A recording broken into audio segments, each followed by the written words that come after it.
On enchaîne avec les Cadets France qui dimanche après-midi à la salle Debussy recevait l'un des favoris de la poule Nanterre, une équipe qui représente un centre de formation avec tout ce que ça comporte puisque Nanterre est un club qui bénéficie d'une équipe professionnelle évoluant en Pro B. Il y avait donc a priori tout un monde qui l'a séparé de celle de Grande-Synthe, qui s'est engagé cette année dans ce championnat avant tout pour apprendre au contact de ce profil d'équipe très athlétique mais aussi très rapide. Voyez plutôt. Regardez la balle! Lui qui a connu la salle Debussy quand il était joueur avec la Nationale 3 de Nanterre, Frédéric Donadieu savait bien que ce serait difficile de gagner à Grande-Synthe. Certes, son équipe s'est imposée grâce notamment à un bon premier quart-temps où elle a su faire la différence.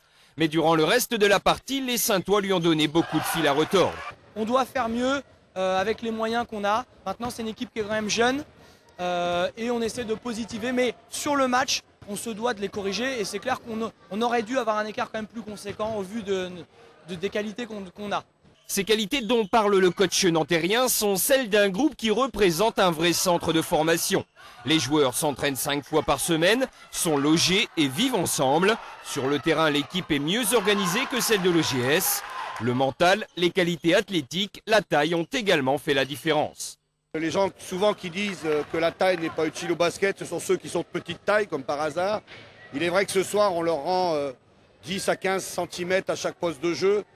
Donc ils ont énormément de rebonds, en plus ils ont une dimension athlétique importante, ils courent aussi vite que nous, ils vont plus haut, ils sont plus organisés parce qu'ils s'entraînent tous les jours. Une organisation des dimensions que l'OGS n'a pas et qui ont provoqué des problèmes insolubles, surtout dans le premier quart-temps où les Nantériens ont imposé leur rythme pour construire les fondations de leur victoire.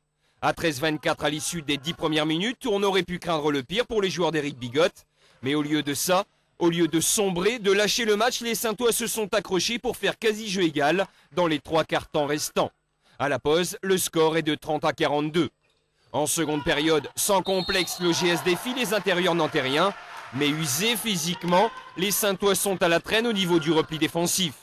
Nanterre prend alors le large pour mener de 21 points à quelques minutes de la fin du match. L'OGS qui n'avait rien à perdre va défendre jusqu'à la fin. Nanterre commet quelques erreurs, perd des ballons et grâce à sa série de tirs à 3 points, Grande-Synthe finit la partie à 68-84, une défaite honorable qui permet à l'OGS de construire l'avenir. Oui, de toute façon on a fait France pour découvrir ça aussi. Maintenant, une défaite honorable, oui, de toute façon on ne pouvait pas battre Nanterre. Mais nos joueurs vont apprendre, le club va apprendre. Il nous faut aussi trouver des joueurs qui aient cette dimension athlétique pour pouvoir un jour rivaliser avec ces clubs-là. Les autres résultats sont Rouen-Calais 86-59, Montivilliers a battu Reims d'un petit point 70 à 69 et Châlons s'est imposé contre Mont-Saint-Aignan de 4 points 78-74, ce qui donne au classement premier Nanterre avec 12 points, idem pour Rouen. Ces deux équipes sont invaincues. À 3 points derrière, on trouve Mont-Saint-Aignan et l'OGS, 4e.